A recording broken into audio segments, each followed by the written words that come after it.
some reason they have to be introduced. Each of us is going to take just a couple of minutes to tell you about our experience at Resurrection, what we brought back from that. We did have a really great time. Unfortunately, Ashley's not here today since she's home with Connor, but her and Jamie were the two that had never been before, so it's always interesting to kind of see it through their perspective, especially that of another adult, because it is a ministry for youth, but the adults get a lot out of it also.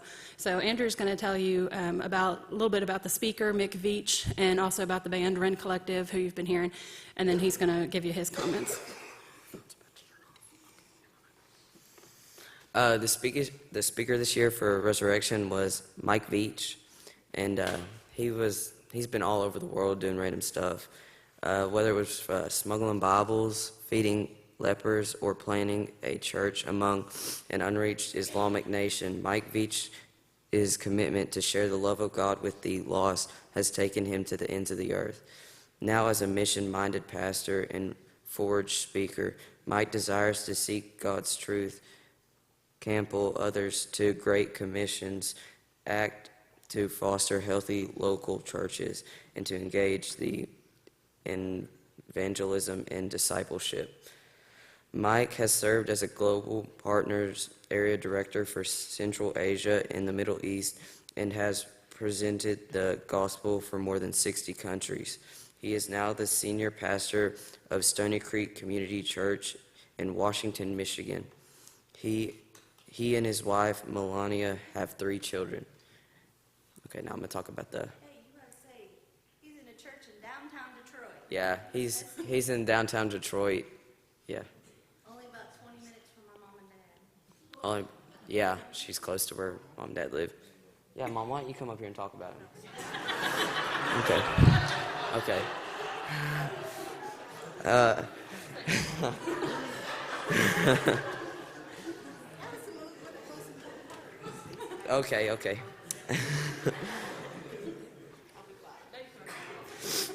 Yeah.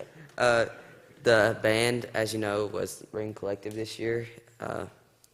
They were very energetic. They were really excited to invite them at Resurrection.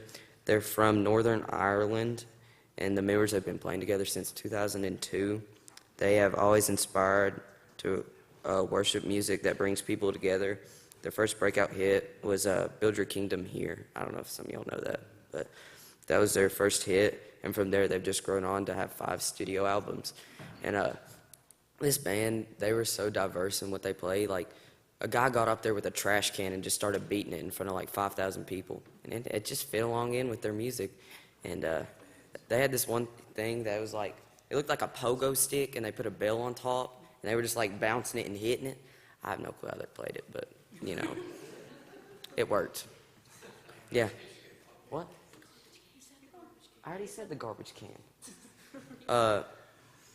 Well, we also went out and ate a lot. It was good. We went to this place called Five Guys, and if you ever go to Five Guys, don't order a fry for every single person.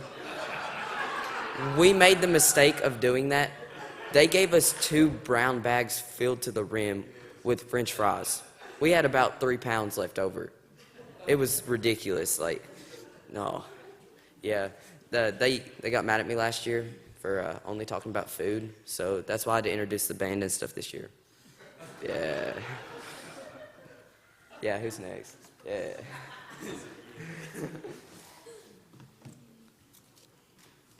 Hi, as y'all know, I'm Jacob.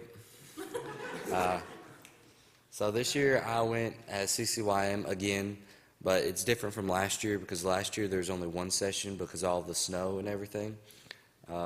This year it was a lot different because there's 2 sessions, so I had to get up extra early and then I had to stay extra late for both sessions, so I was pretty worn out. But other than that, I had a great time, and CCYM is fun. We help plan Resurrection. We get all the bands and stuff together. CCYM stands for Conference Council on Youth Ministry. We have a y'all don't know. We're having a youth mission sometime soon. We're going to, I can't believe I forgot this. It's like, we're going to Gatlinburg, and we're going to go help all the fire relief team and all that.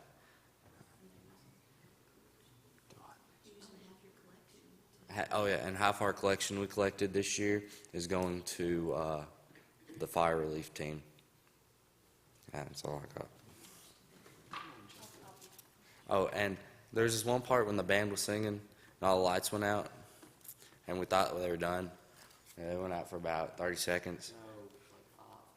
For like 5 seconds, and the lights just shot back on real fast, and all of them were wearing like panda heads, jumping around, playing their instruments. It was kind of crazy. But it was.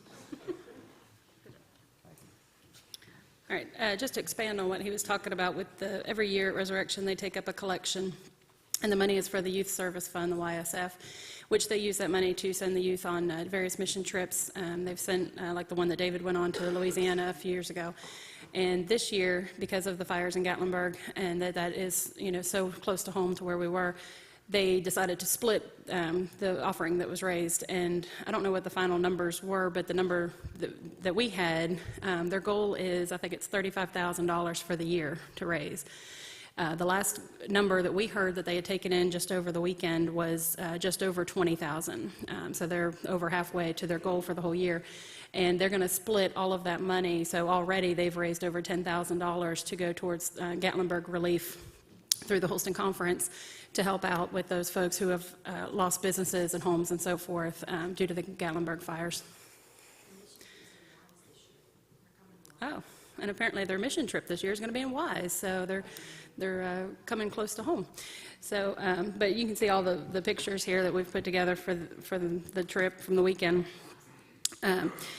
The speaker, Mick Veach, he talked about his theme was water walkers, which is a little bit hard to say when you have to say it real fast.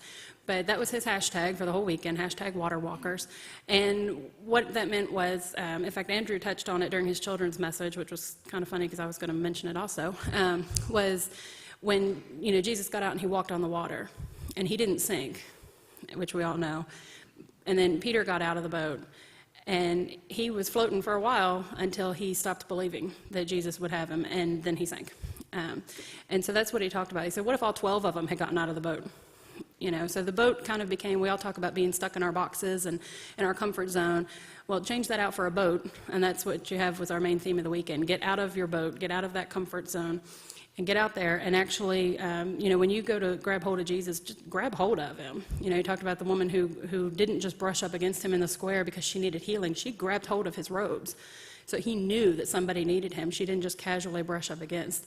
So he talked about doing that, and there's a few other things I was going to say, but I think Debbie was going to touch on them. And I asked Ashley if she had any comments or anything she wanted to pass on, and just said, let you know that it was very empowering, and it was also very overwhelming at the same time.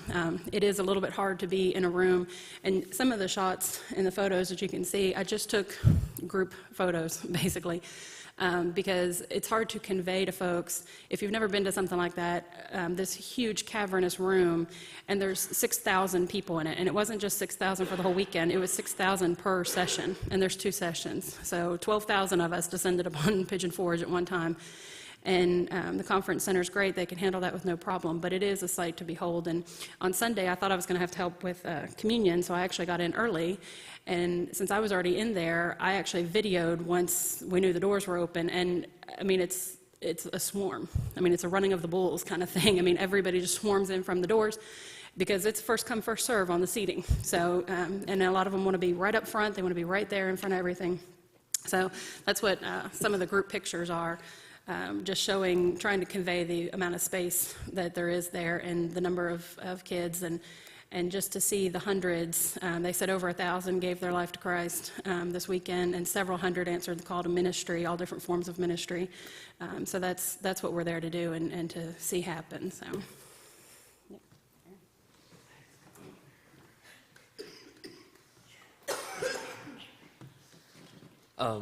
So this was the first year that I went to Resurrection that it was moved from Gatlinburg to Pigeon Forge.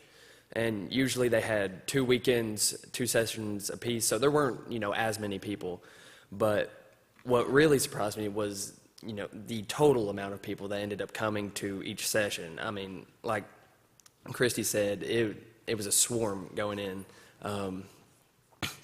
Mrs. Goodman almost got trampled coming into session one morning, and I mean, it got pretty bad.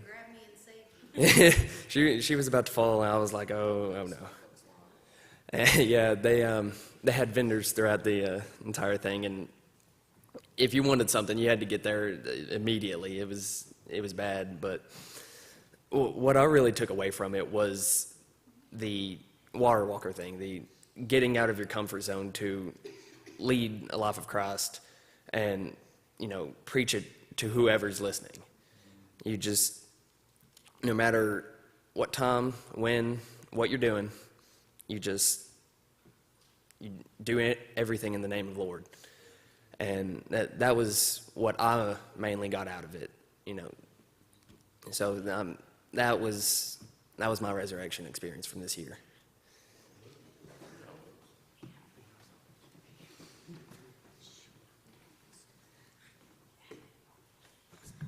I liked how he talked about being a water walker. Be quiet. He talked about smuggling Bibles into China. Going through the X-rays machine, his partner got found out, and God told him to just walk straight through the X-ray and walk straight through the Chinese guards and pretend and just think that you're invisible, and he just like, I'm invisible, and he just walked right through the guards without any trouble at all. That just proves that he believed in Jesus enough just to walk through the guards and risk his life. And that's all I really have to say.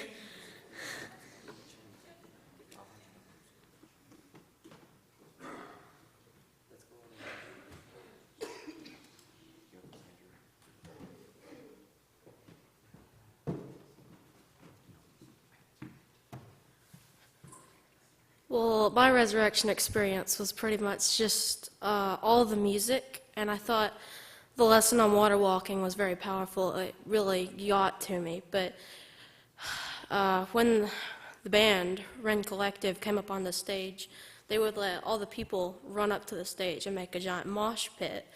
But the thing about that was, it was like one of the second meets we had there, and a girl got trampled and broke her wrist while she was going up. And so they said, please be careful, and they put a 2-minute timer on when people were supposed to go up there. And the band walked up on stage, and well, one group walked up there, and like half the other people went with them. It was crazy. That's why I didn't go up there. I didn't want to get trampled.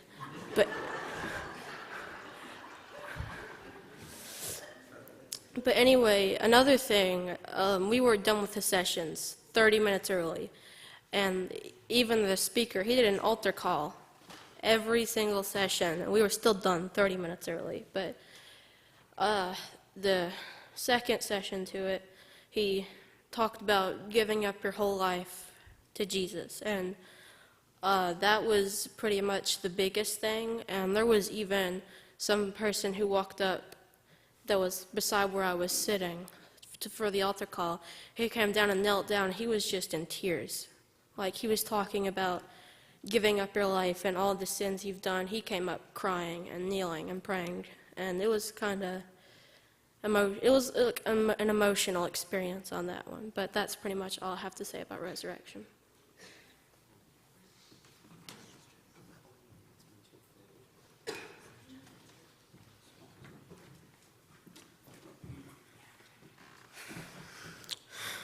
Like everybody else, I had a very holy experience at Resurrection. One of the things that got to me was the story of Mike Veach's life. He was 15, doing many sins, and one day he just went to a church. And the day after, this woman came to his door.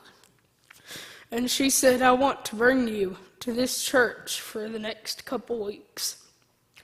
And she did. She brought him to church every week. And eventually he started his own little church in Detroit. And more people came every week. And eventually he had a church as big as the church he first went to. And that just really got to me, because if you believe in Jesus, you can do anything you want to do. That's all I have to say.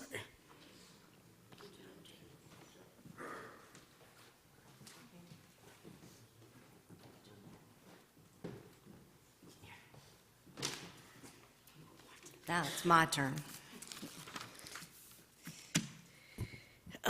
This is aside from this, but the church that Mike Leach has developed, it used to be formerly known as the Cass Corridor, and it was the roughest, toughest, most dangerous area in Detroit. And he has transformed, through the Lord, he doesn't take any credit, through the Lord, has transformed this area. And he actually brought some of the young men from that area to talk to the kids at Resurrection. And it is really a neat experience coming from that area and knowing that area, because I used to work only about 5 minutes from where this church is now. So it was really neat to see that. And actually, they've invited us when we go to visit my mom to come down and worship with them. So that'll be really neat. The boys are all for that, so that'll be really great. Okay, here's something that he always said, you guys. If not us, then who? If not now, then when? If not us, then who? If not now, then when? Interesting thought. Here's the thought. There are more followers of Jesus Christ where it is illegal than it is here in the United States where it is legal. What a statistic. It's legal here in the United States to be a Christian, but yet there are more Christians where it's illegal. So if not us, then who? If not that now, then when? One of the problems that we people have is we don't want to serve Jesus. We just want to go to heaven. We don't really want to do what it's necessary to serve Jesus. It's just we want to go to heaven. We want to sit here every Sunday. We've done our dues. Heaven, it should be for us. Serving Jesus is taking risks, not playing it safe. Going out of our comfort zone. It's very important to serve Jesus. Our obedience today will pay off later with courage. Too often, our obedience comes with a condition. I will do that, but I don't have time. I would do that, but I'm too old. I would do that, but I'm too young. God doesn't have conditions. You can put any phrase that you want that fits your life. I would do that, but. We're full of buts. But obedience comes with a condition. If we have obedience now, we will have courage, not excuses later. If I'm truly committed to God now, then I will have what I need in a crisis situation. When we're in the crisis situation is not the time that we need to be relying on God. We need to be relying on God before the crisis situation happens, so then we can deal with it, and the Lord will help us deal with it during that crisis situation. If I am truly committed to God now, I will have what I need when I'm in crisis. We need to stop demanding and start serving. And then you will see success will be totally different. If we stop demanding and we start serving, then success will be totally different. We need to stop praying that God join our team and we need to be committed to his team. After we commit to his team, we will realize the full extent of what it's like to be on God's team. Serving him with your whole heart. This means being committed to the end, whether you live 20 years, 40 years, or 80 years. You need to live with action and truth, not with word only. So he really emphasized that. You remember, he's talking to teenagers. It doesn't matter if you're 15, 12, it doesn't matter. If you truly serve the Lord with action and truth and not words, you have lived your life to the fullest. He talked about praying before sporting events, which was really interesting because I'm all for that. But I looked at it in a totally different light after he spoke. He said, to pray before a sporting event is good, but it is important that each player is committed to God in their life, not only for that sporting event, but also in their life totally. He said that if you receive God and you follow Jesus Christ in your life, you will be able to feel the full extent of God during that sporting event. We need to stop praying that God join our team. This is what it goes back to. We need to stop praying that God join our team, and we need to commit to his team. And after we commit to his team, then we will realize the full extent of what it means to be on a winning team.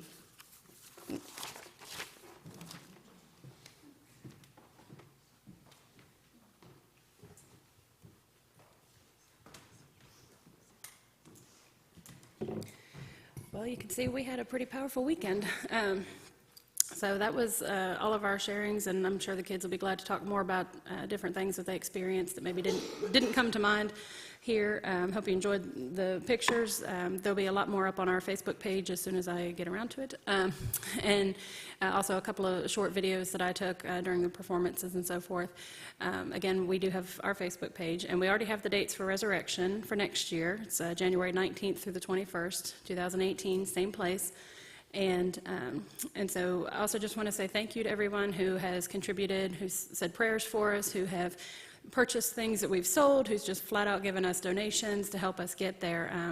We actually didn't spend as much money as I anticipated us spending, so that was a good thing. So we're starting in a pretty good position, but we will be buying our tickets soon because I get the early bird price, save us about $20 a person. So we will be doing some fundraisers here coming up soon. Be on the lookout for those if you're able to help in any way with that. And I just want to say again that I'm really proud of this youth group. I've said it before, but I've traveled with teenagers before. We took about 60 of them to New York City. Nobody got lost, nobody got hurt. But it's always a pleasure to travel with a group of kids that you really don't have to worry about. You know, they're going to be where they're supposed to be when you told them to be there, and they're going to listen, they're going to be ready to go.